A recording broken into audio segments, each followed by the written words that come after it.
اعوذ باللہ من الشیطان الرجیم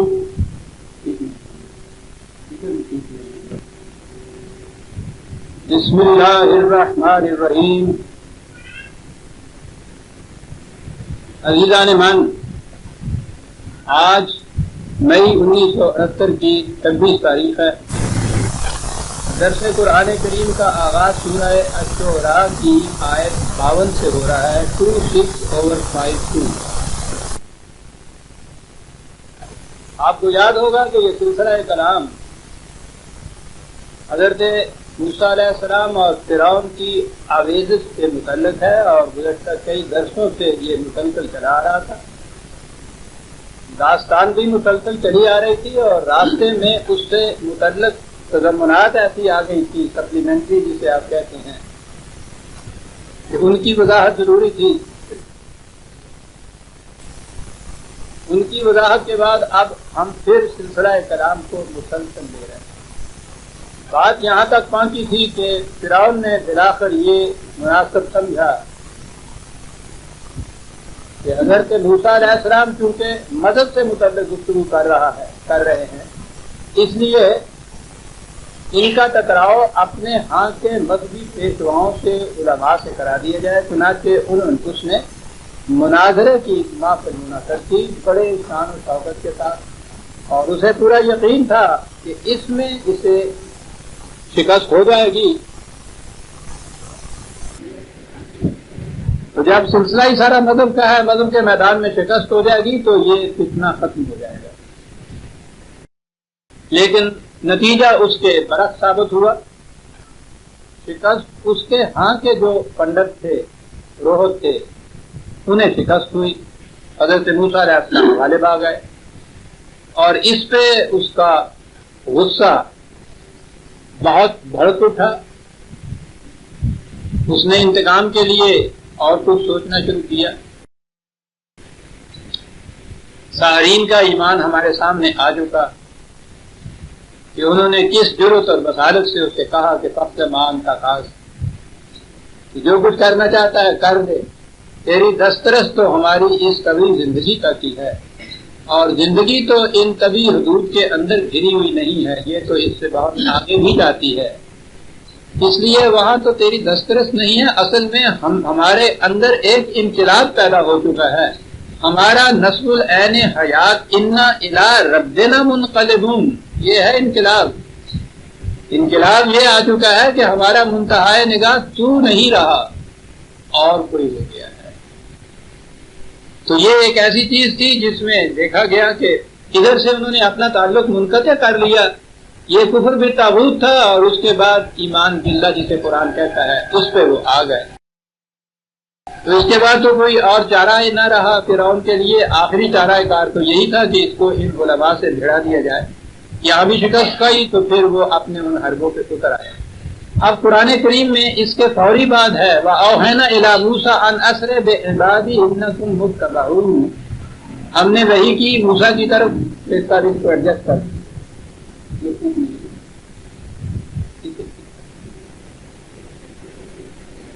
ہم نے وحی کی موسیٰ کی طرف کہ ہمارے بندوں کو راتوں رات یہاں سے لے کر نکل جاؤ، اور یہ بھی کہا کہ نکلتے وقت تو شاید انہیں علم نہ ہو، لیکن تیرا پیچھا کریں گے. یہ بھی پہلے ہی بتا دیں. میں جو کہا کرتا ہوں کہ قرآن کریم کے سمجھنے کا طریق تصریف آیات بھی ہے. وہ دیکھنا چاہیے کہ ایک مقام پہ اس نے کسی بات کے متعلق جو کچھ کہا ہے، اس کے متعلق دوسرے مقامات میں کیا اور کہاں آیا ہے. یہ سلسلہ آپ جوڑیں گے تو پھر قرآن کی بات اتصالاً سمجھ میں آ جائے گی. آپ اب یہاں یوں نظر آتا ہے کہ ادھر سے ان کو وہ شکست ہوئی، اور ادھر سے وَأَوْحَيْنَا إِلَىٰ مُوسَىٰ، ہم نے موسیٰ سے وحی کی کہ راتوں رات لے کے نکل جاؤ. گویا درمیان میں کچھ نہیں ہوا. بات یہ نہیں ہے، دوسرے مقامات میں جائیں گے تو نظر آئے گا کہ اس دوران میں یہ سارا پروگرام دونوں طرف سے جاری رہا تھا. چنانچہ حضرت موسیٰ سے یہ کہا گیا تھا کہ بنی اسرائیل سے کہو کہ یہ اپنے گھروں کو ہی قبلہ بنا لیں. اور پتہ چلا کہ قبلے کے معنی کیا ہیں. تربیت گاہیں، باہر اجتماعی طور پر یہ کچھ نہیں کرنے دے گا تمہیں، اور اس تربیت کی بڑی ضرورت ہے۔ اس لیے گھروں کے اندر یہ چیز شروع کرو۔ ایک لفظ کے اندر قرآن ہمیں پروگرام بتا گیا کہ جب حالات ایسے ہو جائیں کہ یہ خدا کا نام، قرآن کی آواز باہر کی دنیا میں اس کا بلند کرنا استبداد اور ظلم کی بنا پہ مشکل یا ناممکن ہو جائے، تو یہ نہیں ہے کہ تمہارا پروگرام ختم ہو گیا پاؤں توڑ کے بیٹھ جاؤ، بلکہ یہ ہے کہ تم اپنے گھروں کے اندر گھروں کو قبلہ بنا لو۔ یہ تربیت گھروں کے اندر شروع کر دو تم اپنے پروگرام کی۔ تو اسے کہا گیا حضرت موسیٰ علیہ السلام سے کہ ان کے گھروں کو قبلہ بنا دو۔ تو ظاہر ہے کہ یہاں یہ تربیت ہوتی گئی، ادھر وہ بھی یہ سوچتے گئے کہ اب اس فتنے کا علاج کیا کیا جائے۔ وہ بنی اسرائیل کو جانے نہیں دینا چاہتا تھا۔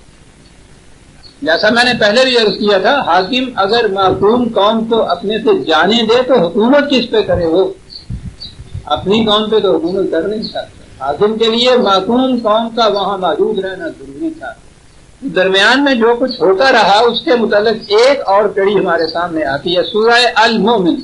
قرآن کریم نے اس سورت کا نام ہی المومن رکھا ہے کہ وہاں ایک مرد مومن کی آواز سامنے ہمارے آتی ہے۔ اور جیسا میں نے عرض کیا تھا کہ یہ ساحرین دربار فرعون کا ایمان بھی ہمارے لیے قابل تقلید ہے، مثالی ایمان ہے۔ اسی طرح سے یہ ایک فرد ہے، اور یہ فرد نظر آتا ہے کہ فرعون کی کابینہ کا کوئی ممبر ہے یا پارلیمان کا کوئی ممبر ہے، کیونکہ بات وہاں کی پارلیمان میں مجلس مشاورت میں ہو رہی ہے۔ تو وہاں بات یہ ہو رہی ہے کہ فرعون نے کہا کہ وکالت یہ ہے جی 40/26 اور 0/26 وکالت فرعون ضروری اقتل موسیٰ ولیدع ربہ۔ وہ ان سے کہہ رہا ہے اپنے وزراء سے، مشیروں سے، کیبنٹ کے منسٹروں سے یا پارلیمنٹ کے ممبروں سے، جہاں بھی یہ بحث ہو رہی تھی، کہ تم مجھے چھوڑ دو، مجھے اجازت دو، میرے راستے میں رکاوٹ نہ ڈالو، میں اسے قتل کر دینا چاہتا ہوں۔ تو وہ نظر یہ آ رہا تھا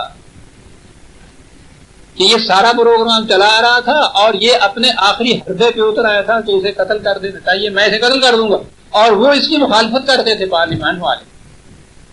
تو گویا یہ سلسلہ چلا آ رہا تھا، یہ نہیں تھا کہ ادھر سے مناظرہ ختم ہوا اور ادھر سے اس آیت کے مطابق وَأَوْحَيْنَا إِلَىٰ مُوسَىٰ أَنْ أَسْرِ بِعِبَادِي لَيْلًا، یہ نہیں تھا کہ ادھر ہم ختم ہوا اور ہم نے کہا کہ آج رات لے کے نکل جاؤ۔ اسی رات لے کے نکلنے کا سوال نہیں تھا، بڑی تربیت کی ضرورت تھی۔ ادھر یہ بھی غافل نہیں بیٹھے ہوئے تھے، ان کی بھی نگاہیں تھی، جو یہاں تک معاملہ پہنچا ہوا تھا کہ اس نے کہا کہ مجھے قتل کرنے دو اس کو۔ انی اخاف ان یبدل دینکم او ان یظہر فی الارض الفساد، وہ آیت پہلے آ گئی تھی۔ اس نے کہا کہ تم دیکھ نہیں رہے، یہ کوئی مذہبی بات نہیں ہے، مجھے ڈریے، مجھے خدشہ یہ معلوم ہو رہا ہے کہ یہ پورے کے پورے نظام کو بدل دے گا، تمہارے دین کے معنی یہ نظام زندگی تمہارے نظام کو بدل دے گا، اس کی جگہ دوبدل، اس کی جگہ دوسرا نظام لے آئے گا، اور اگر ایسا نہ کر پایا یہ تو کم از کم یہاں فساد برپا ضرور کر دے گا۔ بڑی عجیب چیز ہے، جو حکومتیں آتی ہیں وہ آتی تو ہے حکومت کی جگہ اپنی حکومت قائم کرنے کے لیے، نظام کی جگہ اپنا نظام مسلط کرنے کے لیے، لیکن اگر وہ اتنا نہیں کر پاتی تو کم از کم وہ اتنا ضرور کر جاتی ہیں کہ موجودہ نظام جو ہے اس میں انارکی ضرور پیدا ہو جائے، فساد پیدا ہو جائے، نہ کھیلیں گے نہ کھیلیں گے، یہ چیز ہوتی ہے فساد والی۔ خدا کا دین مسلط کرنے والا فساد نہیں برپا کرتا، وہ غلط باطل نظام کی جگہ ایک صحیح نظام لانا چاہتا ہے۔ اگر اس مقام پہ وہ ممکن نہیں ہوتا، ہجرت کر کے دوسرے مقام پہ چلا جاتا ہے جو زیادہ جہاں کی فضا زیادہ سازگار ہوتی ہے، فساد کریٹ نہیں کرتا۔ مکے کی زندگی میں یہی 300 یا جتنے بھی صحابہ تھے جنہوں نے بدر کے میدان میں اتنی عظیم شکست انہیں دی تھی، آپ دیکھیں گے کہ یہاں ان کی طرف سے کوئی چیز فساد کی اس مکی کی زندگی میں نہیں برپا ہوئی۔ نظام بدلنا تھا، یہاں نہیں بدلنے کے لیے مواقع تھے، خدا سازگار نہیں تھی، جگہ مکان چھوڑ دیے، دور چلے گئے۔ مقصد تو نظام خدابندی کا تسلط تھا، نہ کہ کسی جگہ فساد انارکی یا لا اینڈ آرڈر کو درہم برہم کرنا ان کا مقصد تھا. اس نے کہا کہ یہ اس کا میں دیکھ رہا ہوں اس کا انڈیا یہ ہے کہ یہاں کے نظام کی جگہ ایک دوسرا نظام اپنا مسلط کرتے، اور اگر ایسا نہ کر پائے تو یہاں کم از کم فساد ہی برپا کر دے. جب اس نے یہ کہا وقال موسیٰ انی عذت بربی وربکم من کل متکبر لا یؤمن بیوم الحساب. موسیٰ نے جب اس کی عزائم دیکھے تو اس نے کہا کہ میں تمہارے اس عزائم کے خلاف پناہ میں آتا ہوں. کس قلعہ کی پناہ میں آتا ہوں؟ قوانین خداوندی کے قلعے کی پناہ میں، اور وہی حقیقت میں پناہ ہے یہاں حقیقی پناہ مل سکتی. یہاں دو لفظ عجیب آئے. عذت بربی، میں اپنے رب کے قوانین کے قلعہ میں ربی، وربکم یہ ہے نا پیغمبرانہ دعوت. وہ کہتا تھا کہ انا ربکم الاعلی، میں سب سے بڑا رب ہوں تمہارا، سب سے بڑا پروردگار، نشو و نما دینے والا، ان داتا. یہاں وہ ربی بات ہو گئی تھی کہ میں اپنے رب کے قوانین کی حفاظت میں آنا چاہتا ہوں. ٹھیک ہے، لیکن نہیں، پیغمبرانہ دعوت ہے ربکم، وہ تمہارا بھی رب ہے. تمہارا دعوی ربوبیت باطل ہے، میرا ہی رب نہیں ہے، تمہارا بھی وہی رب ہے، تم کسی کے رب نہیں ہو. اتنے میں کاٹ کے آگے چلے گا ایک لفظ کے اندر. کس کی پناہ میں کس کے خلاف اس پناہ میں آنا چاہتا ہوں؟ من کل متکبر، صرف فرعون کی نہیں، اور وہ شخص جو کبریائی چاہتا ہے. کبریائی تو قرآن نے کہا کہ جماعت مومنین کا فریضہ ہے کہ حاصل کرے، حق ہے ان کا، خصوصی ہے ان کی. وہ دین کو مسلط نہیں کر سکتے جب تک کہ وہ خدا کے نام پہ کبریائی حاصل نہ کریں. دیکھیے دو لفظوں میں فرق کتنا بیان کر دی. فرق کہا متکبر، کون سا متکبر؟ لا یؤمن بیوم الحساب، جو سمجھتا ہے کہ مجھے کسی کے سامنے حساب نہیں دینا ہے، اکاؤنٹیبل ٹو نان، یہ ہے تکبر.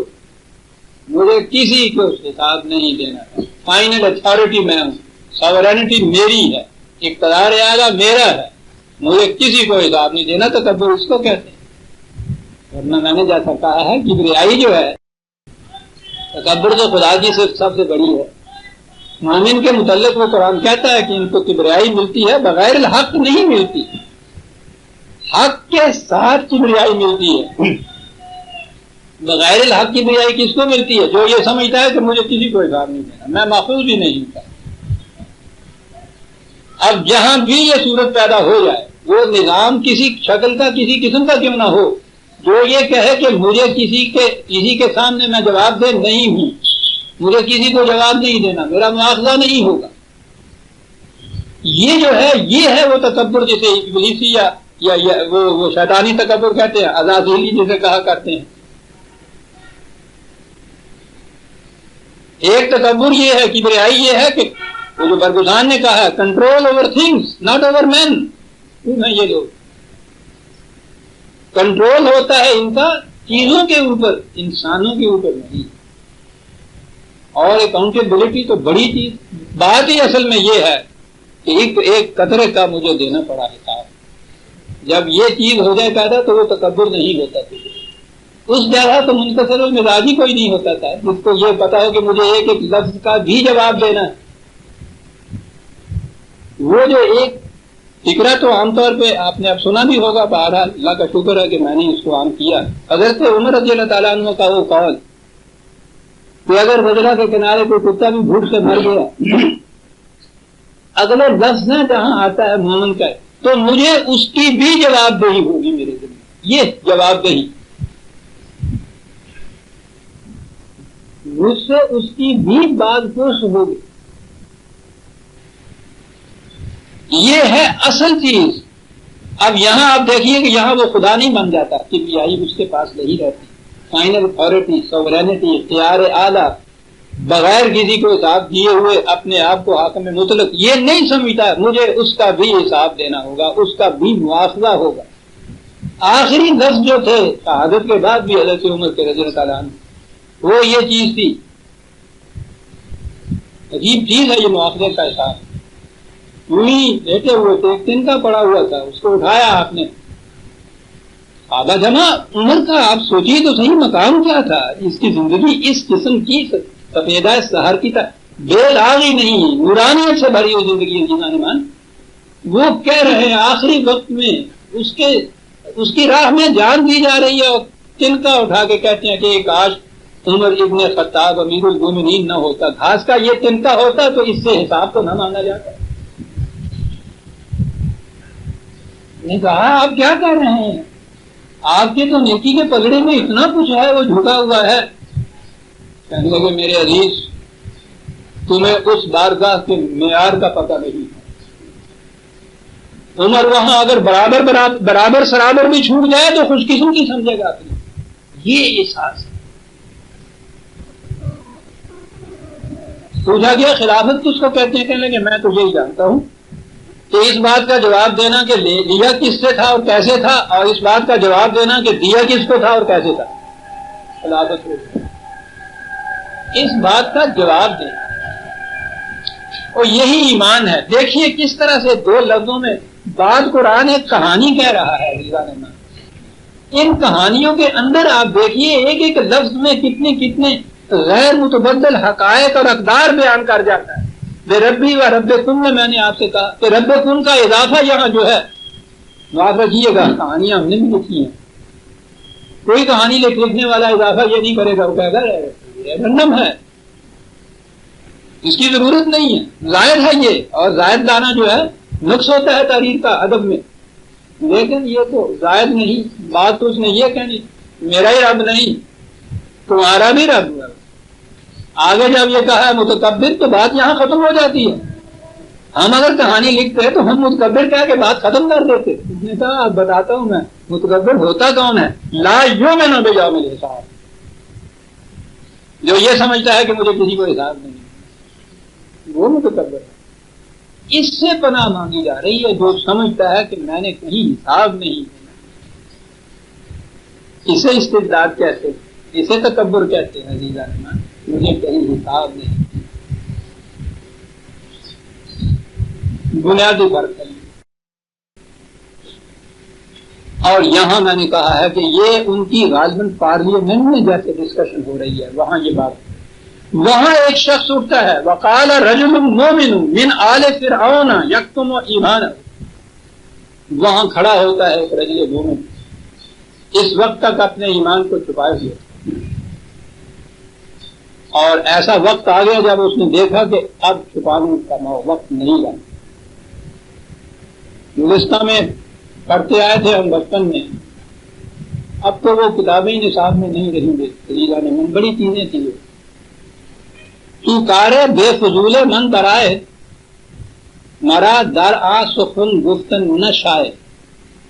اب غور کیجیے گا کہ یہ کیسی تعلیم تھی اور یہ کیسے حقائق تھے. میں بلا تعمل کہہ سکتا ہوں کہ 70 برس یا کم از کم 65 برس پہلے کبھی پڑھی ہوگی دنیا میں. اللہ کا احسان ہے قریباً 75 سال. یہ بچپن میں پہلی کتابیں یہ پڑھایا کرتے تھے, آج تک وہ یاد ہیں. چونکارے بے فضول من درائے مرا در و سخن گفتن نہ شائے. اگر ایسی بات ہو رہی ہو کہ میرا دخل دینے بغیر ہی وہ بات ٹھیک کری جا رہی ہے تو مجھے اس میں دخل نہیں دینا چاہیے.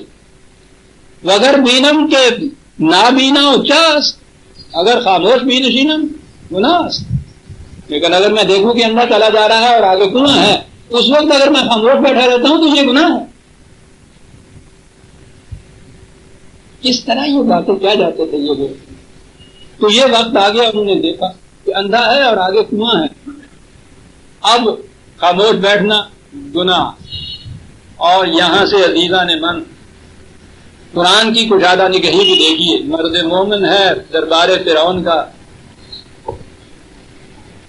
جسے ہم کہتے ہیں کہ ہمارے مسلمانوں میں سے بھی نہیں ہے.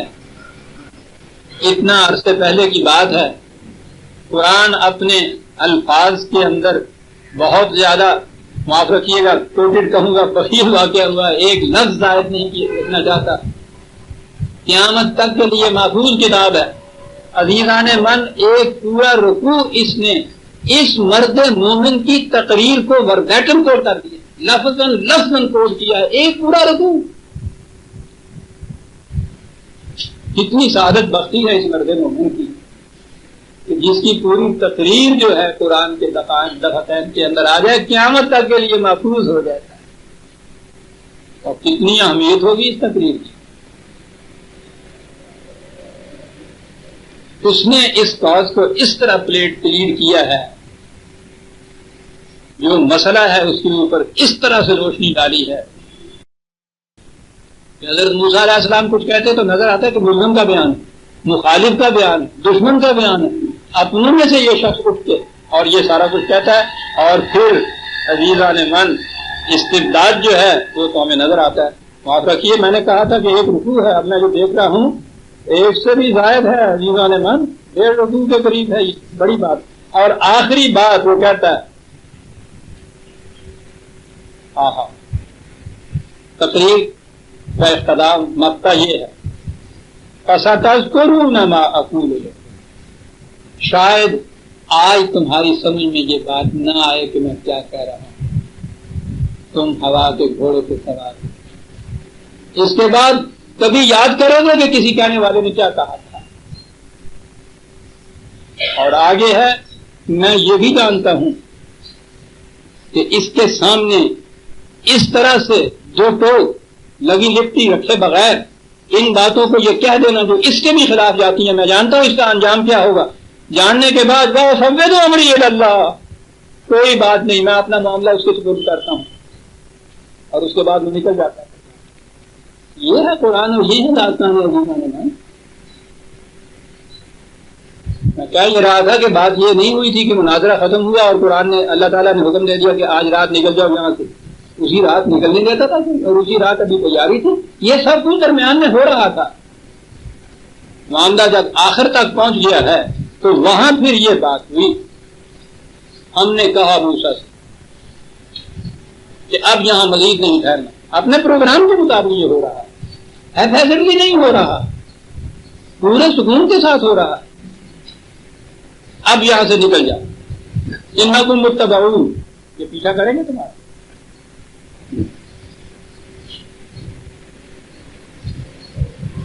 یہ حضرت موسیٰ علیہ السلام سے کہا ہے کہ تم نے یہ کرنا ہے. آخر یہ نہیں ہے کہ ادھر کہا ہے اسی رات وہ چلے گئے. باقی قصہ قرآن درمیان میں لاتا ہے. فَأَرْسَلَ فِرْعَوْنُ فِي الْمَدَائِنِ حَاشِرِينَ إِنَّ هَؤُلَاءِ لَشِرْذِمَةٌ قَلِيلُونَ وَإِنَّهُمْ لَنَا لَغَائِظُونَ وَإِنَّا لَجَمِيعٌ حَاذِرُونَ. متکبر مستبد بادشاہ حاکم ڈکٹیٹر کے الفاظ، ہر صاحب حکومت کے جس کو باز برس کا خطرہ نہ ہو، احساس نہ ہو، یہی ہوتا ہے. یہ مٹھی بھر جماعت ذلیل لوگوں کی معصوم ہونا 1000 ذلت کی ایک ذلت ہے. حضرت موسیٰ علیہ السلام ان کے بھائی جب آئے ہیں فرعون کے پاس اور انہوں نے آگے کہا کہ ہم تم سے کچھ بات کرنا چاہتے ہیں. اس نے دربار والوں سے کہا کہ ذرا جرأت ملازہ فرما، یہ ہم سے بات کرنا چاہتے ہیں، ہماری معصوم قوم کے فرد اور ہم سے بات کرنا چاہتے ہو. معصوم قوم کے فرد وہ انسان ہی نہیں رہتے ان کی نگاہوں، یعنی صرف ان کا یہ جرم کہ یہ اس معصوم قوم کے فرد ہیں اور ہم سے بات کرنے کے لیے آ گئے. یہ اس نے کہا. یہاں بھی یہ کہا ہے کہ قلیل سی جماعت، ذلیل سی جماعت معصوم ہماری، اور جو حرکتیں یہ کر رہے ہیں ایک لفظ وَإِنَّهُمْ لَنَا لَغَائِظُونَ، یہ ہمارے غصے کی آگ کو بھڑکا رہے ہیں. ہمارے غصے کی آگ کو ٹھیک ہے سرکار، انہیں علم نہیں، مٹھی بھر جماعت ہے. اور وَإِنَّا لَجَمِيعٌ حَاذِرُونَ، مسلح لشکر ہے میرے پاس. یہاں عزیزان مان اگر قرآن کے نسخے ہیں تو دیکھیے گا اگلی آئے یوں پڑھتے جائیے گا نظر بظاہر جیسے کہ عام قرآن فہمی ہمیں سکھاتے ہیں، وہ بات آ جائے گی جو قدم قدم پہ کیا کرتے ہیں کہ جی قرآن میں تو کوئی تسلسل نہیں ہے، قرآن کے اندر تو بس کٹی پھٹی سی چیزیں ہیں. ایک ٹکڑا یہاں سے لیا، درمیان میں کوئی اور بات آ گئی، پھر وہ ٹکڑا آ گیا، پھر وہاں کا قصہ آ گیا، پھر ادھر کا قصہ آ گیا. اس قسم کی تحریر ہے. اب ان بیان کرنے والوں سے کون کہے کہ آپ نے تو خیر شاید ساری عمر میں کبھی کوئی لکھا ہی نہ ہو، لیکن اگر آپ نے کچھ کبھی لکھا ہے اور اس کے متعلق کوئی آگے کہہ دے کہ صاحب آپ کی تحریر میں تو ربط ہی کوئی نہیں، باندھ کی باتیں کر رہے ہو، کبھی یہ ٹکڑا اس کے بعد دوسرا ٹکڑا اس کے بعد تیسرا ٹکڑا، پوچھیں گے کہ جناب کا رد عمل کیا ہوگا اپنی تحریر کے متعلق؟ اٹھا کے رکھ دو۔ تاریخ میں ذمہ دار کی کیفیت عزیز عالمان اپنی عرض کر رہا ہوں کیونکہ ساری عمر اس میں گزری ہے، اور نقائص تو تحریر کی ایک طرف، مجھ سے کوئی آگے کہہ دے تمہاری تحریر میں فلاں جگہ ربط نہیں رہا ہے، اسی وقت اس کو اگر واقعی نہیں رہا ہے اسی وقت اس کی تصحیح کر کے اعلان کروں گا۔ کتنا بڑا نقص ہوتا ہے یہ، یہاں سارے قرآن کے متعلق یہ کہا جا رہا ہے کہ صاحب اس میں ربط نہیں ہے قرآن۔ کیا بات ہے، جس قرآن کے متعلق وہ چیلنج کر رہا ہے عرب کے فصحاء سے کہ اس قسم کی 10 آیتیں لا کے بتاؤ تم بے ربط تحریر کے متعلق، یہ دعوے کیے گئے اور نہیں لا سکے، آج تک نہیں لا سکے۔ یہ جو دعوے دار ہے قرآن کے، ان کی کیفیت قرآن کے متعلق یہ ربط ہی نہیں۔ اب یہاں وہ کہا کرتے ہیں کہ دیکھو ادھر فرعون کی یہ بات ہو رہی کہ ہمارے غصے کی آگ کو بھڑکا رہے ہیں، اور یہ ہوتے کیا ہے، کچھ ان کے رکھ دیں گے ہم، اتنی مسلح فوج ہمارے پاس ہے۔ اور آگے فَأَخْرَجْنَاهُمْ مِنْ جَنَّاتٍ وَعُيُونٍ وَكَنُوزٍ وَمَقَامٍ كَرِيمٍ۔ اگلی آیت میں یہ ہے کہ ہم نے ان کو نکال دیا ان کے باغات سے، ان کے چشموں سے، ان کے خزانوں سے، ان کے بلند مرتبے والے مقامات سے۔ کہا جائے گا کہ ان کے اندر اب کیا ہے، کون ان کو بتائے کہ تم اونچی سطح کے ادب کو بھی نہیں سمجھ۔ انتہائی بات ہے یہ، اس نے انتہائی غرور کے اندر، تکبر کے اندر یہ بات کہی کہ ہم، ہماری فوجیں، ہمارا غصہ۔ انداز ہے بلند انشاء والے صاحب تحریر جو ہے وہ اپریشیٹ اس کو کریں گے کہ کیا بات ہے۔ کہا یہ کہ وہ یہ اعلان کر رہا تھا اور ہماری مشیت کے فیصلے یہ کیا رہیں گے کہ ان سب کو ان سب مقامات سے نکال دیا جائے گا جن کے گھمنڈ کے اوپر یہ اس قسم کی باتیں کر رہا ہے۔ یہ جگہ ہی نہیں رہے گی، یہ مقام نہیں رہے گا، یہ دولت نہیں رہے گی، یہ حکومت نہیں رہے گی۔ دیکھو تو صحیح کہہ رہا ہے یہ جو انداز ہوتا ہے نا اخراجناہم، ہم نے نکال دیا، یہ ایک تحریر کے اندر، اور خاص طور پہ افسانہ، ناول یا اس قسم کی جو تحریریں ہوتی ہیں جس میں محاکات کے انداز سے کچھ لکھا جاتا ہے، میں نے عرض کیا نا کہ صاحب ادب اس کو اپریشیٹ کرے گا۔ وہاں ہوتا یہ ہے کہ اس کا بیان جو ہے وہ حال میں، پریزنٹ میں آتا ہے، ہم یہ کریں گے، ہم یہ کریں گے، ہونے والا واقعہ جو ہے اس کو سامنے لاتے ہیں۔ درمیان میں یہ بات ہوتی ہے کہ وہ یہ کہہ رہا تھا اور ہمارا قانون مشیت یا قانون مکافات ادھر اعلان کر رہا تھا یہ کہہ رہے ہیں نکال دیے جائیں گے ان تمام مقامات، چھن جائیں گے یہ تمام وہ سارے سامان جن کی بنا پہ یہ اس قدر تکبر میں آیا ہوا ہے۔ نہ یہ بادشاہت رہے گی، نہ یہ چشمے رہیں گے، نہ باغات رہیں گی، یا مقام کریم رہے گا۔ کذالک، اور یہ کچھ یوں ہی اندھا دھند دھاندلی سے نہیں ہوگا، کذالک ایسا ہوا کرتا ہے، ایسا ہو کر رہے گا۔ کذالک نے تو یہاں جان ڈالی، کیوں ہی ایڈریکٹلی ایسا کچھ نہیں ہم کر جائیں گے۔ کذالک اسی طرح سے ہوگا، اسی طرح سے ہوتا ہے، ہوتا رہے گا۔ جہاں بھی کسی کا باطل استبداد ہمارے قانون مکافات سے ٹکرائے گا وہاں یہ ہوگا، نکال دیے جائیں گے ان مقامات سے۔ تو کیا یہ منفیانہ عمل ہی ہوگا کہ ان کو نکال دیا جائے گا؟ بنی اسرائیل کو اس سے کیا فائدہ ہے؟ ان کو نکال دیا، ان کی جگہ وہی جسم کی کوئی اور طاقت آ گئی، اتنی بات نہیں۔ وَأَوْرَثْنَاهَا بنی اسرائیل، اور اسی معصوم قوم کو جسے یہ کہہ رہا ہے بڑی ذلیل کی قوم ہے، انہیں اس کا وارث بنا دیا جائے گا۔ درمیان میں 3 آیتوں کے ٹکڑے سے آگے فَأَتْبَعُوهُمْ مُشْرِكُونَ، وہی داستان پھر آگے کہا تھا نا وَإِنَّكُمْ مُتَّبَعُونَ، تمہارا تعاقب کیا جائے گا، پیچھے آئیں گے۔ درمیان میں یہ آیتیں آ گئی، اور اس کے بعد فَأَتْبَعُوهُمْ مُشْرِكِينَ، تو رات کو نکلے اور ان کو جب صبح ہوتے ہی وہ ان کے پیچھے چلے۔ فَلَمَّا تَرَاءَ الْجَمْعَانِ قَالَ أَصْحَابُ مُوسَىٰ إِنَّا لَمُدْرَكُونَ،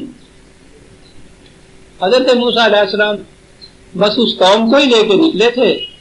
اس قوم میں نہ ایمان کی پختگی ابھی آئی تھی، نہ تربیت اتنی ہوئی تھی. آگے چل کے ہم دیکھیں گے جب یہ آزاد بھی ہو گئے، سینا کی وادیوں میں بھی چلے گئے، وہاں کیا کیا حرکتیں کرتی تھی قوم بنی اسرائیل.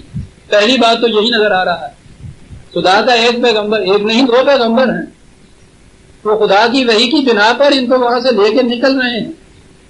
ٹھیک ہے، آگے آگے اب سمندر، میں نے غالباً پچھلے ہی درس میں یہ عرض کیا تھا کہ یہ کہاں سے پار ہوئے تھے، کہاں گئے تھے.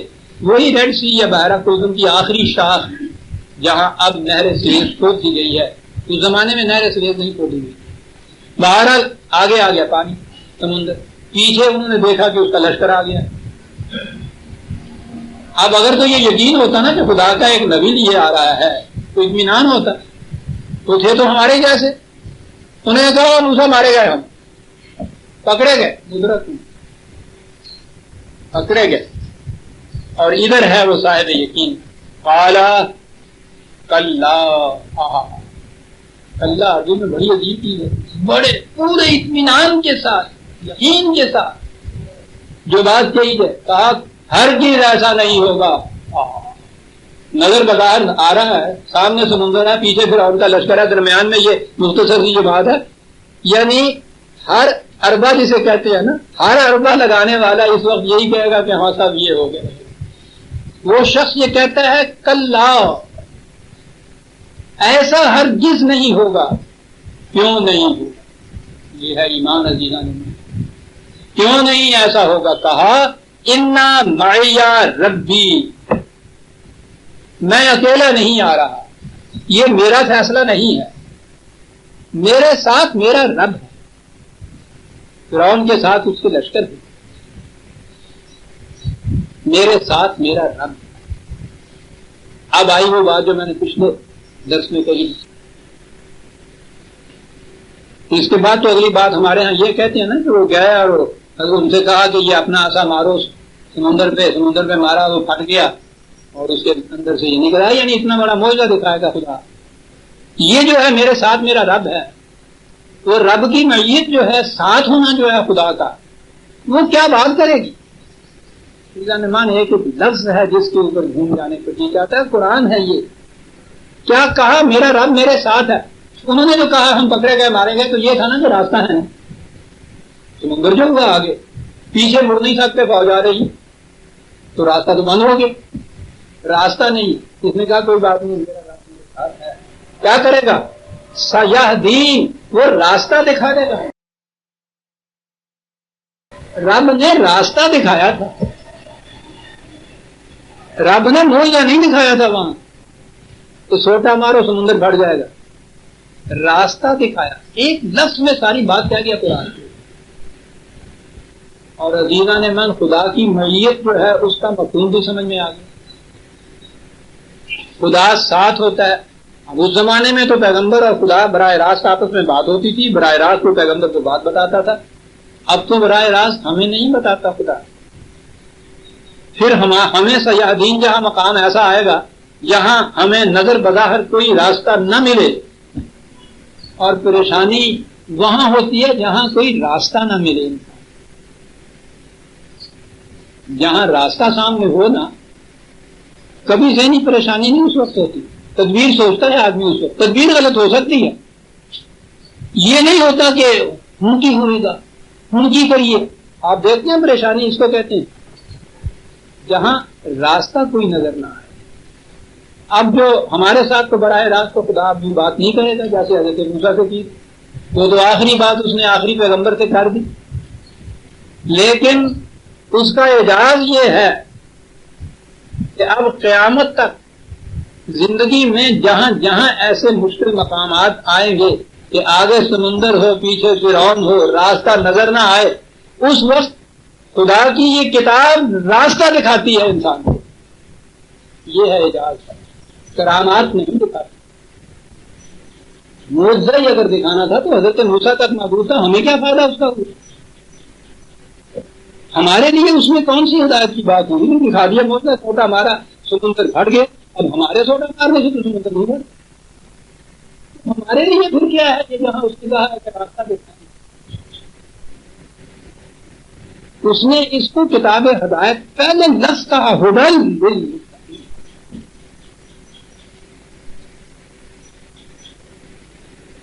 زندگی کی شاہراہ پر خطرات سے محفوظ جانے والے جو لوگ جو یہ چاہیں کہ ہم محفوظ چلے جائیں، ان کو یہ راستہ دکھائے۔ متقین کے معنی یہ ہوتے ہیں راستے کی خطروں کی گھاٹیوں سے محفوظ منزل تک پہنچ جائیں، متقی سے کہتے ہیں۔ جسے یہ احساس ہو اس بات کا، جو یہ چاہے کہ میں خاردار جھاڑیوں سے دامن عرب، اس کو کہتے تھے متقی۔ پوچھا گیا تھا حضرت عمر سے ایک دفعہ تو متقی کسے کہتے ہیں؟ انہوں نے کہا کہ کبھی تم ایسے راستے میں چلے ہو کہ خاردار جھاڑیاں ہوں، پگڈنڈی چھوٹی سی ہو اور عربوں کا ہو وہ لباس جو دور دور سے کانٹوں کو بلا کے اتنی دور تک جاتا تھا ان کا وہ شرشا۔ کہنے لگا کیا کرتے ہو وہاں؟ کہنے لگا جی وہ اپنے کپڑے کو ادھر سے یوں لپیٹتے ہیں، اس جھاڑی سے بچتے ہیں، اس جھاڑی سے بچتے ہیں، یوں بچتے بچاتے اس میں سے نکل جاتے ہیں آگے۔ کہا کہ اس طرح سے زندگی کے راستے سے نکلنے والے کو متقی کہتے ہیں۔ ورنہ ہمارے ہاں تو 1000 برس سے تفسیر ہے، یہ قرآن کی پہلی آیت پہ اٹکی ہوں، ہدی للمتقین، متقیوں کے لیے ہدایت۔ اعتراض ہوتا ہے کہ جو پہلے متقی ہیں اور متقی ہیں وہ ہمارے تصور والے، یعنی مومن سے بھی اگلا درجہ ہوتا ہے انتہائی، کہ جو متقی ہیں ان کو ہدایت کی ضرورت کیا ہے؟ تو یہ کہتا ہے ہدی للمتقین، متقیوں کے لیے ہدایت۔ وہ جو پہلے ہی گھوڑے پہ بیٹھا ہے اس کو گھوڑے کی ضرورت کیا ہے؟ متقین کی ہدایت۔ اور اگلی بات یہ کہ ہم تو پھر متقی نہیں ہے، ساری دنیا متقی نہیں ہے، ان کے لیے تو ہدایت ہے نہیں، یہ ان کے لیے ہدایت ہے، وہ سنبھالے، ہمارے لیے تو اس میں ہدایت ہی نہیں ہے۔ ہدی للمتقین پہلی آیت میں اٹکے ہوئے۔ ارے بابا ہم سے نہیں، اردو سے پوچھ لیا ہوتا ہے، اپنے ہاں کی اس تاریخ سے پوچھ لیا، ان چیزوں سے تو دیر ہے نہیں۔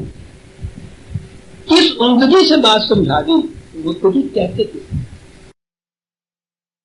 جو یہ احساس کرے کہ مجھے خطرات سے بچ کے منزل پہ پہنچے، اس کے لیے یہ ہدایت ہے۔ اور جو اس کا خیال ہی نہ کرے وہ کہ کوئی بات نہیں ہوتا، کانٹے ہوئے تو ہو گیا، گڑا ہوا تو ہو گیا، صحیح راستہ ہوا تو ہو گیا، غلط راستہ ہوا تو ہو گیا، مجھے تو چل نکلنا، اسے آوارہ کہتے ہیں۔ آوارہ کے لیے راستے کی نشاندہی کی ضرورت ہی نہیں ہوتی،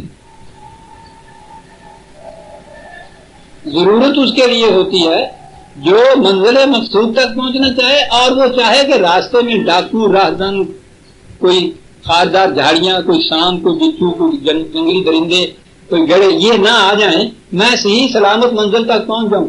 اس احساس سے سفر کا آغاز کرنے والا متقی کہلاتا ہے۔ اسے قرآن راستہ دکھاتا ہے۔ آج بھی تو جو بات براہ راست نبی کے ساتھ تھی خدا کی، آج ہمارے ساتھ خدا کی بات قرآن کے ذریعے سے ہوتی ہے۔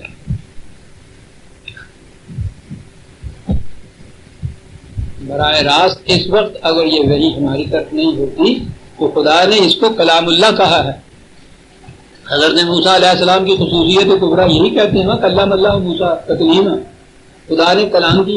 تو جب وہ اس قرآن کو کہتا ہے کلام اللہ، تو جب ہم قرآن کو پڑھتے ہیں تو یہ خدا ہی ہم سے کلام کر رہا ہوتا ہے، وہ ہم سے ہم کلام ہوتا ہے جب ہم قرآن پڑھتے ہیں۔ تو ہمارا مقام اس پہ ہے، براہ راست نبوت نہ کہیے، جو کچھ نبی کو ملتا تھا خدا سے بات کرنے کی بات، وہ کچھ ملتا ہے مومن کو جب وہ قرآن پڑھتا ہے۔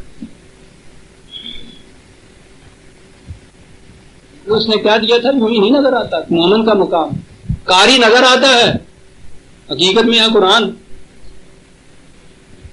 یہ کلام اللہ ہے۔ سیاحدین جو کہا حضرت موسیٰ علیہ السلام نے، یہ ہمارے لیے بھی آج ہے۔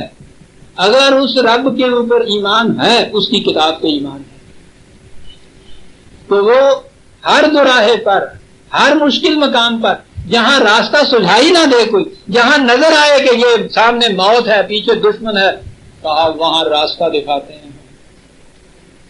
حضرت موسیٰ کو براہ راست دکھایا تھا، ہمیں اس کی وضاحت سے دکھایا، تو بات تو ہوگی سیاحدین،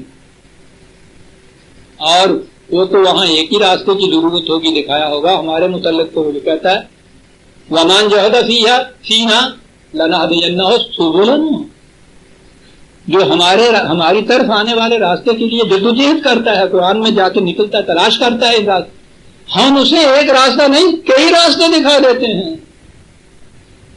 لنہدینہم، وہی نہدی، وہی سیہدین جو یہاں آیا ہے، ہدایت کے معنی یہ۔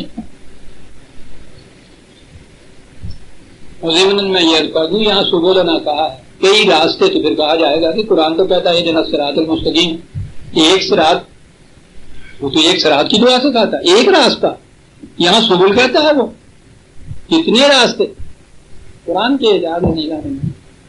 صراط عربوں کے یہاں کہتے ہیں شاہراہ اعظم کو، دی ہائی وے۔ سبیل جس کی جمع سبل ہے، اس کے معنی ہوتا ہے یہ پگڈنڈیاں، چھوٹے چھوٹے راستے، جس میں سے شرط یہ ہے کہ ہر راستہ جا کے صراط کے اندر ملے۔ کیا بات ہے! زندگی کے مختلف مقامات میں مختلف چھوٹے چھوٹے راستے ہوں گے، تدبیریں مختلف ہوں گی، پروگرام مختلف ہوں گے، لیکن منتہا ہر راستے کا صراط مستقیم ہوگی، اس میں جا کے ملے گا۔ سیادین، خدا راستہ دکھائے۔ وہاں پر کی موسم کا اثر تو ہوتا ہے۔ یہاں ایک اور بڑی حقیقت پرور چیز سامنے آتی ہے، چھوڑنے کو جی نہیں چاہتی۔ انا معی ربی، گھبرانے کی بات نہیں، میرا رب میرے ساتھ ہے۔ معیہ واحد کا صیغہ ہے، میرے ساتھ۔ ایک مقام اور بھی ہے جہاں کہا گیا تھا کہ رب ساتھ، کون سا مقام تھا؟ غار شور کا مقام تھا، ہجرت کی رات کا مقام تھا۔ یہ بھی ایک رات کا مقام ہے جہاں یہ گھرے ہوئے۔ اس غار کے اندر قرآن سورہ توبہ کے اندر دے، یہاں ایک ہی جگہ صاحب کا لفظ آیا ہے، اور وہ جو ساتھی تھا یار غار محاورہ بن گیا اس ساتھی کی معیت سے۔ حضرت صدیق اکبر رضی اللہ تعالیٰ عنہ وہاں تھے۔ کچھ باہر سے خطرے کی آہٹ محسوس،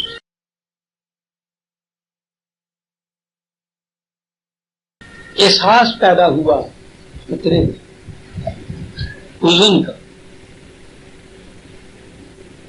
اپنی جان کے لیے، وہ جو اپنی جان سے بھی زیادہ عزیز تھا، اس کی وجہ سے خطرہ پیدا۔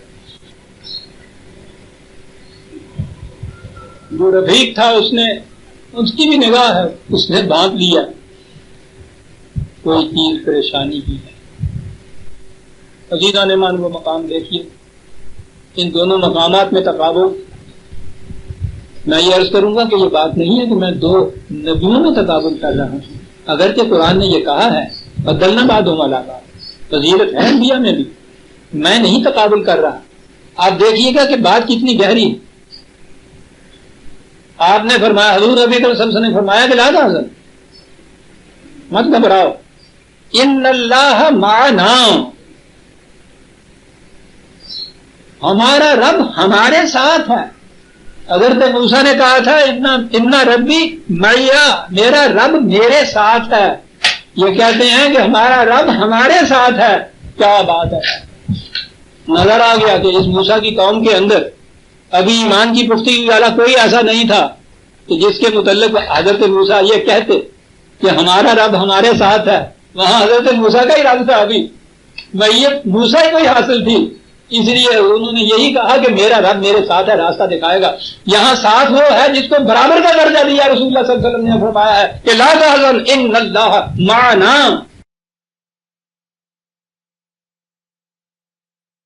یہ ہے مقام صدیقیت و دیوان مرد، رسول کی شہادت۔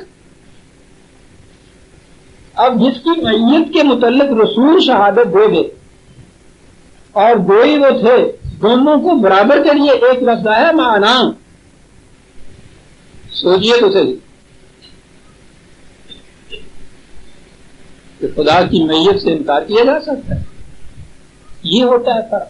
وہ صاحب ایمان ہے جو ساتھ ہے، اس کا بھی ایمان ہے خدا، اس لیے ساتھ ملا لیا اپنے۔ وہاں یہ اکیلے ہیں اس ایمان کے درجے کے اوپر، اس لیے وہاں یہ کہا ان معی ربی سیہدین۔ کہو ہے نا الی موسیٰ ان اضرب بعصاک البحر۔ آ گیا وہ لفظ جو میں نے پچھلے درس میں عرض کیا تھا، جس کے متعلق یہ کہا کہ ہم نے پھر موسیٰ کی طرف وحی کی۔ ارے وہ کہہ رہے ہیں کہ وہ راستہ دکھائے گا ہم کو، راستہ. یہاں یہ کہتے ہیں کہ ہم نے وہی کی اندرب بعصاک البحر، ترجمہ کر دیتے ہیں اس کا کہ ہم نے کہا کہ اپنے سونٹے سے سمندر کو مار. ارے مار ہی کیوں؟ یعنی کو سب مارنا ہے؟ یوں ہی اس کو ذرا سا چھو دے. اور پھر یہ اگر یہی کرنا تھا تو پھر خدا کو اس کی کیا پڑی تھی کہ اسے کہے کہ سوٹا ہی مار، کہاں پھٹے گا؟ وہاں جائے خدا حکم دیتا ہے سمندر کو پھٹ جاتا. نہیں، سوٹا مار. عصا کا ترجمہ سوٹا، ادرب کا مطلب مار. باسی چلیے. میرے بھائی اگر لسان عربی سے نہیں پوچھنا تو قرآن سے پوچھ. 20 مقام پہ یہ ہے قدرت فی الارض. ضربہ فی الارض کے معنی تو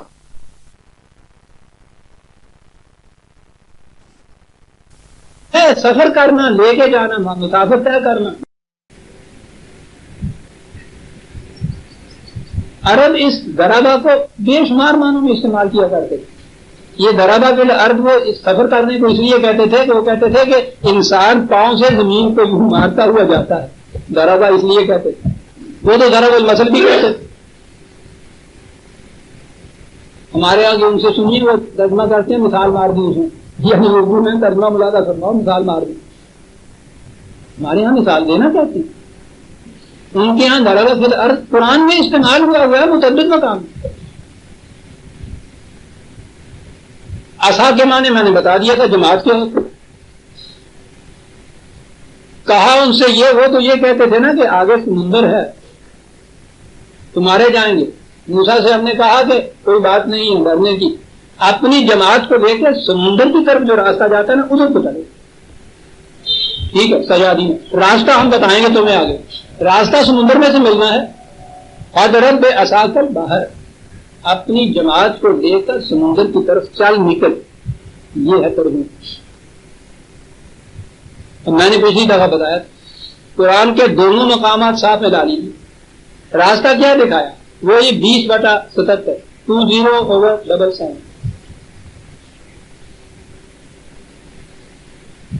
وہاں قرآن نے کہا ہے کہ وہاں تم جاؤ گے جس طرف ہم کہتے ہیں اس طرف سے نکل جاؤ. ڈائریکشن دی ہوگی نا، ہدایت کے معنی ڈائریکشن دینا ہوتا ہے. ہم نے نشاندہی کی، ڈائریکشن دی، تو وہاں یہ ٹھیک ہے کہ طریقاً یبس، وہاں تمہیں خشک راستہ مل جائے گا. اور خشک کس قسم کا؟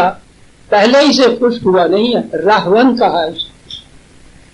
ایسا مکان سمندر کے کنارے پہ جہاں پانی آئے بھی اور پانی پیچھے ہٹ جائے تو وہ جگہ خشک رہ جائے، اس کو رہوا کہتے ہیں.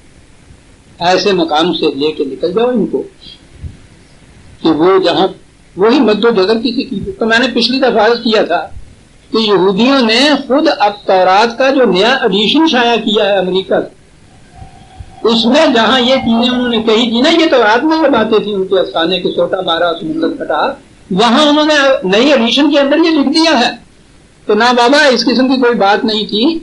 وہ سی آف ریڈز انہوں نے لکھا ہے، وہ مقام جہاں اب نہر سویز ہے، خشکی تھی، ذرا سا ٹکڑا تھا درمیان میں پانی کا، وہاں سمندر کا پانی مد و جزر سے پیچھے ہٹتا تھا، آگے آتا تھا، اور وہاں سرکنڈا ہوا تھا. سی آف ریڈز کہتے تھے اس کو. تو نشاندہی کی گئی اس مقام کی جہاں سے پانی ہٹا ہوا ہو اور وہاں سے چل نکلو. وہ مسافتی کون سی تھی؟ کوئی بحر الکاہل پار کرنا تھا تو جس کے اندر 2 مہینے لگ جاتے، وہی تو جگہ تھی، وہاں جاؤ. اب اس کے بعد آگے آ گیا فن فلا کا. یہ فے جو ہے اس کے معنی انہوں نے کیے پاس، ہر جگہ یہی معنی کر جاتے، پاس پھٹ گیا. وہ عربی زبان جاننے والے جانتے ہیں کہ یہ ہر جگہ پس کے معنی میں نہیں آتا، اور کے معنی میں نئی بات شروع کرنے کے معنی کے لیے یہ لفظ یہ حروف آتے ہیں. یہ نئی بات ہے کہ یہ ہوا، کہا تھا نا کہ راتوں رات لے کے نکل جاؤ، کہا تھا نا کہ صبح ہوتے ہی تمہارے پیچھے ہوگا آئے گا وہ. تو پھر ہوا کیا؟ فلک. یہ فلک کے معنی تو یہ فلک الاسباح ہوتا ہے، پاؤں پھٹنے کے معنی میں یہ لفظ آتا ہے. خود ہمارے ہاں ان ترجموں میں قل اعوذ برب الفلق جہاں جاتا ہوا ہے وہاں. اور فلک جو ہے یہ صبح کے نمودار ہونے کے لیے یہ لفظ عربی زبان میں آتا ہے. تو انہوں نے پیچھا کیا کرنا تھا، یہ رات کو نکلے تھے، صبح جب نمودار ہوئی پاپری تو دیکھا یہ قرآن تو ساری تفسیر یوں نہیں کرتا کہ یہ اس میں سے یوں گئے وہ پیچھے آ کے یوں کھڑے ہو گئے، دیکھا گیا پکانا کلو پھر ان کا تود لذیم، انہوں نے کہا سوٹا مارا ہٹ گیا اور وہ ادھر ایک تودا کھڑا ہو گیا ادھر ایک تودا کھڑا ہو گیا. یہ تو یہ جو دو جماعتیں ہیں ان کا ذکر آ رہا ہے. نمودار صبح ہوئی تو اس کی روشنی میں دیکھا یہ کہ یہ بنی اسرائیل حضرت موسیٰ علیہ السلام کے ساتھ اس پہاڑ پوری کی پوری جمعیت کھڑی ہے، فرعون کا لشکر اس کی جمعیت ادھر کھڑی ہوئی ہے، دونوں درمیان وہ سمندر پھر پانی آ گیا اس میں. وَأَزْلَفْنَا میں نے عرض کیا تھا یہ دو ریفرنس جو ہے یبسن اور احون کی 20/77 20/77 44/24 44/24 وَأَزْلَفْنَا ثَمَّ الْآخِرِينَ ذرا قریب لے آئے، وہ جو تھا نا فرعون اور اس کے ساتھی وہ بھی آگے بڑھے تھے، یہ دیکھ کر کہ یہ جو پار ہو گئے ہیں ہم بھی پار ہو جائیں گے. وہ آگے بڑھے تو مقام وہ آگے جس میں وہ پانی سمندر کا جو تھا پھر چڑھ آیا ٹائٹ کے ذریعے سے. یہ ہے جو قریب ہونا.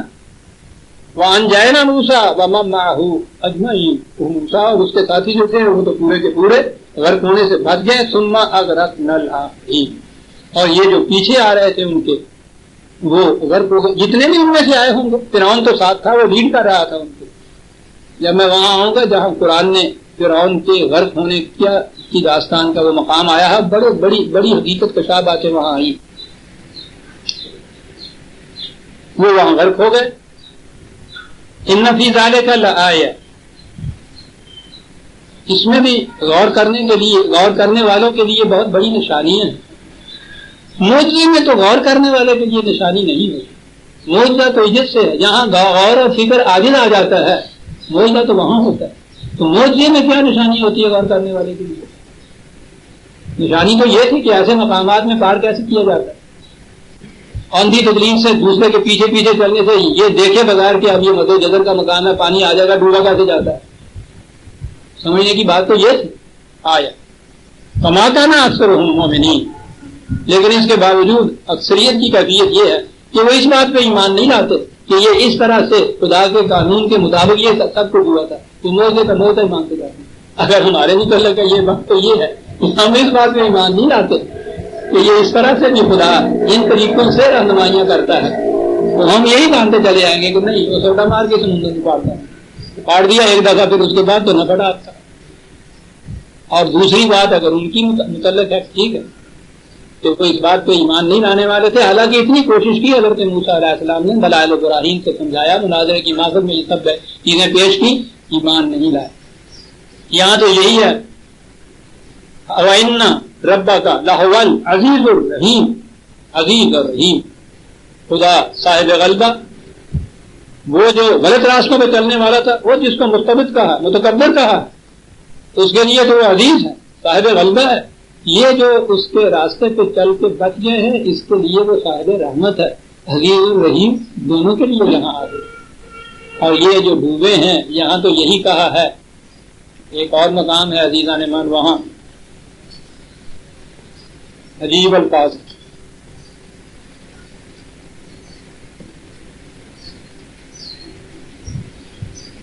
44/29 خدا کا قانون مکافات.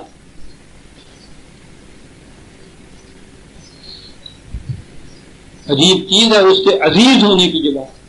وہ میرے کمرے کے اندر سامنے آیت لکھی ہوئی، ان بطش ربک لشدید، تیرے رب کی گرفت بڑی سخت ہوتی ہے. اور یہ ہوتا ہے قانون اگر عدل کے اوپر مبنی ہو تو اس کی گرفت سخت ہونی چاہیے.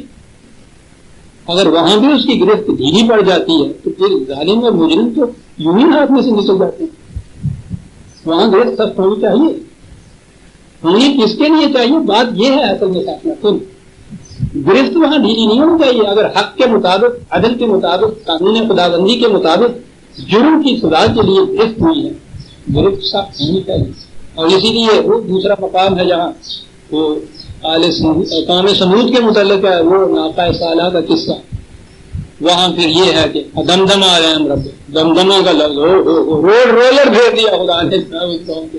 اور اس کے بعد ہے لا یخاف عقباہا، اس وقت خدا اس بات سے نہیں کانپا کرتا، اس کا ہاتھ تھرتھرایا نہیں کہتا کہ آیا کی ہو گیا. یہ بات نہیں اس وقت ہوتی ہے. اس وقت اس کو یہ خیال نہیں ستاتا کہ اس کے بعد سارے مر گئے کی ہو جائے. یہ جو جذباتی چیز ہے اس قسم کی، اگر عدل میں یہ چیز آ جائے عزیزان من، جرم کی سزا ملنی نہیں. رحم وہاں ہی ہے کہ جہاں اس مجرم یا ملزم کی پیشانی پہ قطرات انفعال ہوں، ندامت کے قطرے ہوں، سچے دل سے وہ صاحب ہو رہا ہو، وہاں اس کے لیے جو بات ہے وہ اور بات ہے. جو وہاں بھی اسی طرح سے مجرم کا مجرم ہے، تکبر کا تکبر ہے، لا یخاف عقباہا. وہاں تو یہ کہا تھا، یہاں اور بھی حسین کہیں لفظ ہے. یہی قصہ ہے اسی کا، فرعون کے ڈوبنے میں. کام ترکوا من جنات وعیون وزروع ومقام کریم ونعمت کانوا فیہا فاکہین کذالک وَأَوْرَثْنَاهَا قَوْمًا آخَرِينَ. استبدال قومی کا فلسفہ بیان ہو رہا ہے کہ جب ایک قوم اس طرح سے ہلاک ہوتی ہے تو دوسری قوم جو اس سے بہتر ہوتی ہے وہ اس کی مالک بنا کرتی ہے. یہ جو قوم جس سے یہ سب کچھ چھن جاتا ہے اس کی حالت عزیزان من، ہر ایک کو بظاہر اس پہ رحم آتا ہے. وہ کہتا ہوں قانون مکافات کی روح سے جب یہ کیفیت ہوتی ہے مجرم کی، اس کے بعد ہے کہ یہ ہوا اس قوم فرعون کا حال. فما بقت علیہم السماء والارض وما كانوا منذرین. جب وہ آ گیا ظہور نتائج کا وقت تو پھر اس کے بعد مہلت نہیں دی جاتی، انتظار نہیں کیا جاتا، پھر وہ اس طرح سے تباہ ہوتی ہیں. اور لفظ ہے کہ ان کی تباہی پر پھر نہ آسمان روتا ہے نہ زمین روتی ہے. کیا الفاظ کیا، ان کی تباہی پر پھر نہ آسمان روتا ہے نہ زمین روتی ہے. عزیزان ایمان، قوموں کی تاریخ بتاتی ہے. حادثوں سے اور بات ہے قوم، کسی قوم کا تباہ ہو جانا، حوادث تو تیزی اور ہوتی ہے، لیکن جب اپنے جرائم کے نتائج کے اندر ہلاکت کسی قوم کی آتی ہے تو جو کچھ ان کا انجام ہوتا ہے قرآن کہتا ہے تو بتانے والا کوئی نہیں ہے. جاؤ ان کی اجڑی ہوئی بستیوں کے کھنڈرات کی اینٹوں کو پڑھ کے دیکھو، وہاں لکھا ہوا کہ انہوں نے کیا کیا تھا اور کیا اس کا حشر ہوا. اور اس مقام پہ ہے کہ جب یہ تباہی یوں آتی ہے اس پہ پھر نہ آسمان روتا ہے نہ زمین کی آنکھ روتی. یہ وہاں کا یہ قصہ ہوا. یہ جو تھی داستان آویزش حضرت موسیٰ علیہ السلام اور فرعون کی، اس آیت پہ اس کا اختتام ہوتا ہے. اس صورت میں اور مقامات میں اور جگہ یہ چیزیں آئیں گی، اور کڑیاں اس کی آئیں گی، اور تفصیلات اس کی آئیں گی، لیکن اس صورت میں یہاں یہ ختم ہوتا ہے اور آگے بات آتی ہے وَاتْلُ عَلَيْهِمْ نَبَأَ إِبْرَاهِيمَ. اب ایک اور آویزش کی داستان شروع ہوتی ہے. جیسا کہ اب آپ کو معلوم ہے اور میں بار بار یہ بتاتا ہوں، یہ قصے کہانیاں نہیں ہیں. یہ نبی جیسا میں نے عرض کیا وہ ایک مسجد کا واعظ نہیں ہوتا، بڑا عظیم انقلابی شخص ہوتا، بہت بڑا انقلاب لے کے آتا. ہر باطن نظام کی جگہ ایک نظام خداوندی جو ہے اس کو مسلط کرنے کا دعویٰ لے کے آتا تھا. اور ٹکراؤ پھر آپ کو معلوم ہے کس کس سے ہوتا تھا. فرعون کے قصے میں تو دیکھ لیا، حضرت موسیٰ علیہ السلام کے قصے میں کہ دنیا میں انسانیت کے گلا گھونٹنے کے لیے تین ہی استبداد کے شکنجے ہوتے ہیں: ملوکیت کا استبداد، مذہبی پیشوائیت کا استبداد، سرمایہ پرستی کا استبداد. یہ تینوں وہاں فرعون اور حامان اور قارون کی شکل میں تھے. ان کے مقابلے میں صاحب ضرب کلیم بات کرنے والا نہیں، محض کلام کرنے والا. علم الکلام کا ماہر نہیں تھا. اگر آج کی اصطلاح پھر دیکھیں، ہمارے ہاں یہ کلام علم الکلام کا نہیں ہے، جسے علامہ نے کہا ہے ورنہ قوالی سے کچھ کم نہ تھا علم الکلام. مسلمانوں کا علم الکلام ہے، یہ بھی شاعری اور قوالی تھی. حقیقت میں کلام یہاں آ جاتی ہے بات. اب یہاں داستان آتی ہے ایک اور کا، حضرت ابراہیم علیہ السلام. بڑا عظیم مقام ہے انبیاء کی زمرہ میں. ایک تو یہی چیز ہے کہ یہ جتنی بنی اسرائیل اور بنی اسرائیل دو ہی تو شاخیں ہیں جن میں نبوت آئی ہے قرآن کی، جن کی نبوت کے تذکرے قرآن میں آئے. نبوت تو ورنہ ہر قوم میں آئی تھی. تو ان دونوں قوموں کے مورث اعلیٰ حضرت ابراہیم علیہ السلام. ایک بیٹا اسحاق ہے کہ جس کی نسل میں سے یہ بنی اسرائیل کی انبیاء کرام ہیں حضرت عیسیٰ علیہ السلام تک. اور وہاں یہ سلسلہ ختم ہوا ہے تو دوسرے بیٹے جو اسماعیل ہیں ان کی شاخ میں یہ سدرۃ المنتہا نبی اکرم صلی اللہ علیہ وسلم یہ تشریف لے آتی. تو بہت بڑا مقام ہے، لیکن اتنا ہی مقام نہیں ہے کہ یہ ان دو بڑی شاخوں کے جد امجد سے. جب میں آگے چلوں گا میں بتاؤں گا کہ مقام ابراہیمی کیا ہے، وہاں نظر آئے گا. تو وہ چیز جو اس سے پیشتر مقامی سی تھی انہوں نے بنیاد رکھی ہے اس کو بین الاقوامی بنانا. انہوں نے کعبے کو مثابتاً للناس بتایا، قیاماً للناس کہا. ان کا خطاب انسانیت سے. یہ جتنے انبیاء ادھر آئیں گے آپ دیکھیں گے قومی خطاب ہے ان کے. اور نبی اکرم صلی اللہ علیہ وسلم کے زمانے میں جو پہلا ٹکراؤ تھا وہ ٹکراؤ یہی تھا. وہ قومی مفاد تک اس کو محفوظ رکھنا چاہتے تھے مخالفین. حضور اسے عالمگیر انسانیت کے لیے عام کرنا چاہتے. ابراہیم علیہ السلام وہ ہیں جنہوں نے طرح ڈالی ہے اس عالمگیر انسانیت کے نظام کے، کیونکہ یہ تصور کی اور ایک محسوس مرکز کو بنائی دیا. اب سوچ لیجئے کہ ان کا ٹکراؤ کس سے. ٹکراؤ کی نوعیت بنیادی یہ اس طرح حضرت موسیٰ علیہ السلام آئے ہیں تو عام اسلام میں غیر قوم کے ساتھ ٹکراؤ ہوتا ہے. فرعون دوسری قوم کا فرد، بنی اسرائیل جسے آج کہتے ہیں اپنی قوم نسبی اعتبار سے اسے، تو کم از کم دوسری قوم کے ساتھ ٹکراؤ تو ہوتا ہے. یہاں یہ اٹھے حضرت ابراہیم علیہ السلام، یہاں اپنوں کے ساتھ ٹکراؤ ہوتا ہے. اور یہ وہ ٹکراؤ ہے جس کی مماثلت نبی اکرم صلی اللہ علیہ وسلم سے ہے. یہاں بھی اپنوں کے ساتھ ٹکراؤ ہوا تھا، قریش کے ساتھ اپنوں کے ساتھ ٹکراؤ ہو رہا ہے. اپنوں میں سب سے پہلے گھر میں باپ آتا ہے. سارین دربار فرعون کی ایمان کی افضلیت کے ضمن میں نے یہ عرض کیا تھا کہ اس زمانے کا یہ پروہت مذہبی پیشوا یہ مندر کے پجاری یا مسجد کے ملا نہیں ہوتے تھے. مملکت میں ان کا مقام اور منصب بڑا بلند ہوتا تھا. یہ تو بڑے شاطر تھے، براہ راست حکومت نہیں کرتے تھے. یہ بادشاہ کے منڈے پہ بندوق رکھ کے چلاتے، بندوق ہی نہیں کی چلتی تھی. یہ تھی ایک ایسی عجیب چیز ہے. گائے کے سینگ تو یہ پکڑا دیتے تھے چھتری کو بادشاہ کو اور دودھ دیتے تھے آپ. حضرت ابراہیم کے والد قرآن بھی بتاتا ہے، تاریخ بتاتی. بادشاہ کچھ کم نہیں تھا نمرود فرعون سے.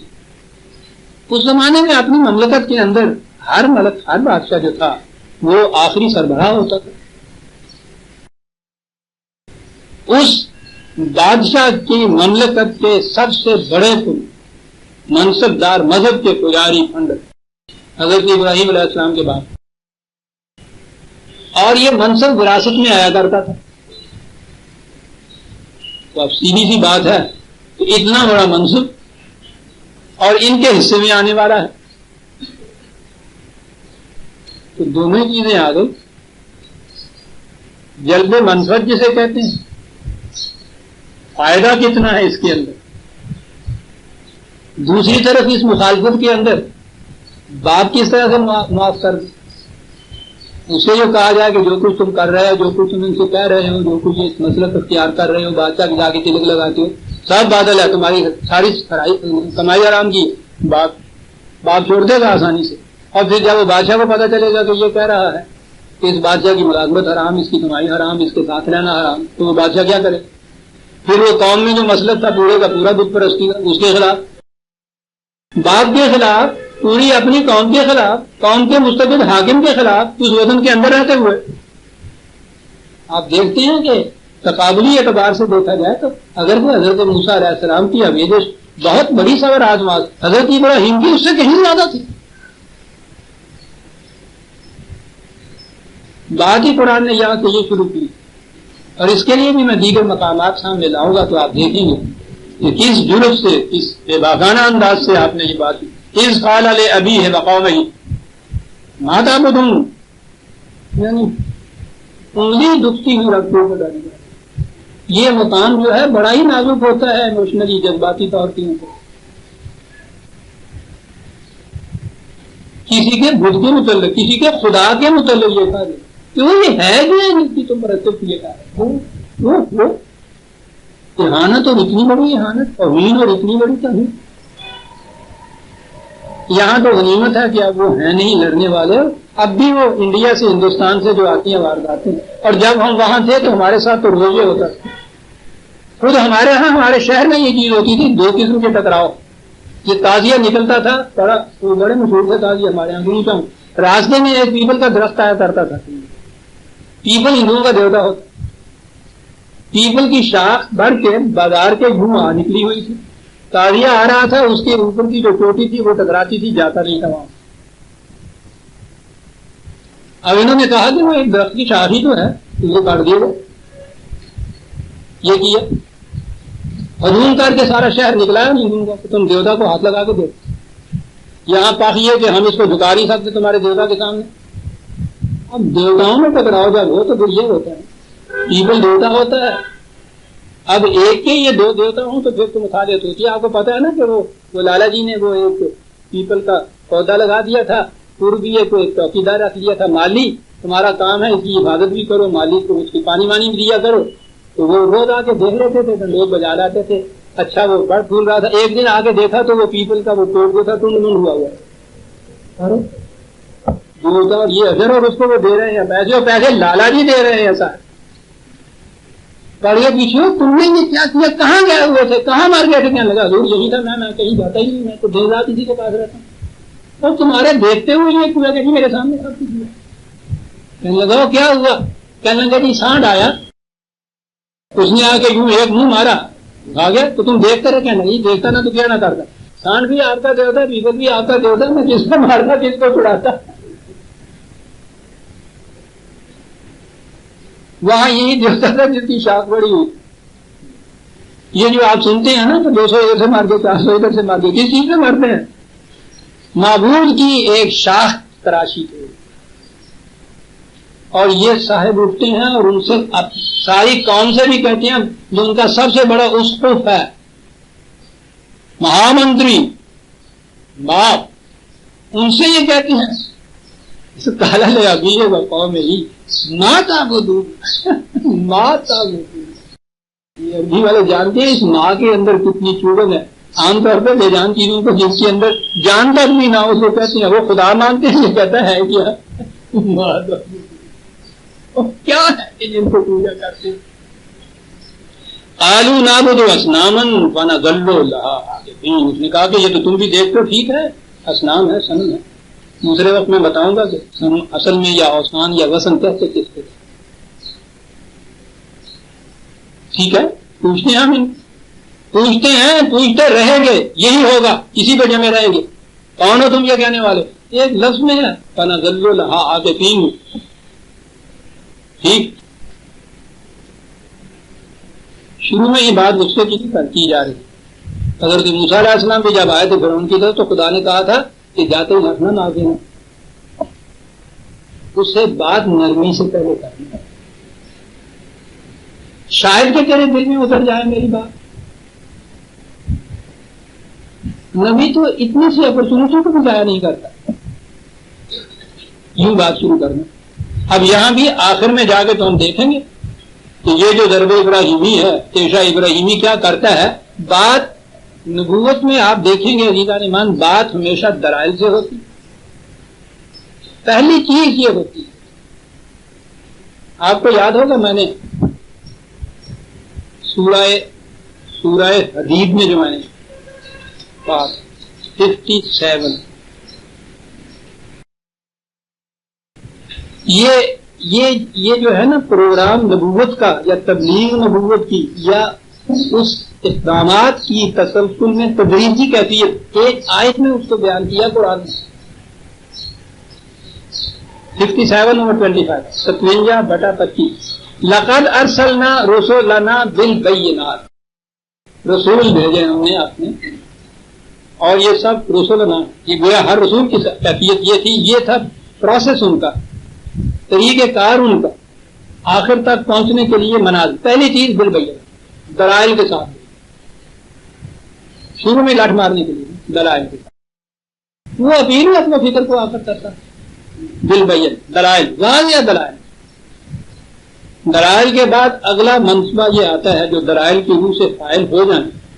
تو یہ تو صرف ذہنی چیز ہوتی ہے، پھر وہ ایک معاشرہ کی تشکیل کرتا ہے، مدنی زندگی ہوتی ہے، وہاں قوانین کی ضرورت پڑتی ہے۔ وَأَنزَلْنَا مَعَهُمُ الْكِتَابَ،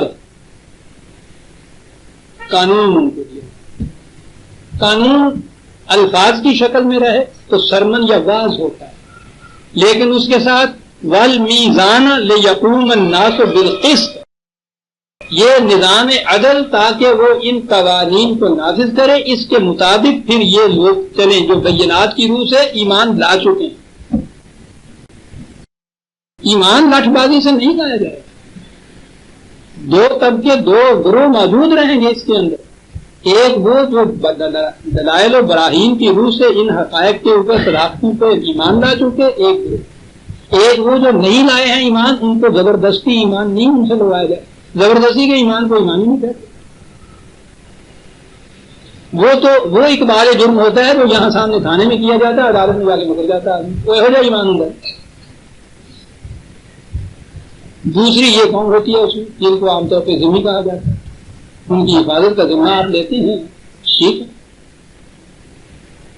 اس کے بعد اگلی چیز آتی ہے دلائل سے منوانا، قوانین کی روح سے نظام معاشرہ کی مدد کرنا، اور اب اس میں وہ لوگ جو آئیں کہ جو اپنے مفاد، جذبات، کسی طرح سے بھی قانون شکنی یہاں کریں، سرکشی اختیار کریں۔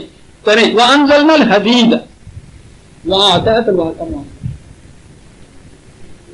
فِيهَا بَأْسٌ شَدِيدٌ وَمَنَافِعُ لِلنَّاسِ، کیا بات ہے، بڑی صلابت و سختی ہوتی ہے، لیکن اس کی یہی سختی تو نہ انسانے کے لیے منفعت بخش ہوتی ہے۔ آسانہ ہو تو تلیم ہی ہے کار دنیا۔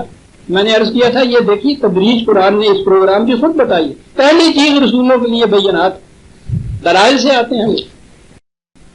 حضرت ابراہیم علیہ السلام کہا کیا ہے چیز جن کی تم پرست کیے جائے، انہوں نے کہا کہ کرتے ہیں، کریں گے، ہٹیں گے نہیں اس سے، کون ہوتی ہو تم؟ نہایت نرمی سے انہیں سانس پیشہ ابراہیم ہاتھ میں لیے ہوئے، اور اس نرمی قال هل يسمعونكم اذ تدعون او ينفعونكم او يضرون، کہا ذرا سمجھاؤ تو صحیح، بات کرتے ہو تو سنتے ہیں، جو سنتا ہے جواب دیتا ہے نا، ہو گیا بس جی دو لفظ، جب بلاتے ہو تو سنتے ہیں تو جواب دیتے ہیں، بات کوئی ان کے ہاتھوں سے کوئی نفع، ان کے ہاتھوں سے کوئی نقصان، جواب کچھ نہیں، دلیلیں ہیں جن کا جواب نہیں، جواب کیا ہے وہی جو ہم دیتے ہیں، خالو بل وجدنا آباءنا کذالک، ہم نہیں جانتے جو تم کیا دلیلیں مانگتے اور ہم کیا جواب دیتے ہیں، ماں باپ آباء و اجداد اسلاف یہ کرتے چلے آئے ہیں، ہم یہی کچھ کرتے چلے جائیں گے، دلیل ہم جانتے ہی نہیں ہیں، بس تقلید ہے جس کے اوپر ہم چلے آ رہے ہیں، اور تقلید کو عربی زبان میں وسن کہتے ہیں، اور وہ شاید جو اپنے مقام پہ جمی ہوئی ایسی ہو کہ تم اس کو ہلا نہ سکو، آباء و اجداد کی تقلید سے ہم یہ کچھ کرتے ہیں، ہم تمہارے دلائل وال کو جانتے ہی نہیں ہیں، جاؤ تم اپنی دلیلیں جا کے مکتب وزیروں میں دو، اس لیے جمے ہوئے ہیں کہ آباء و اجداد کا مسلک ہے، یہ جواب ملا۔ آگے بات کیا ہوئی یہ اگلے درس پہ رکھتے ہیں۔ شیخ صاحب نے کہا کہ وقت ہو گیا، سورہ الشعراء کی آیت 74 تک ہمارے عزیزان نے مان، 75 آیت سے آئندہ ہم دیں گے۔ ربنا تقبل منا انک انت السمیع العلیم۔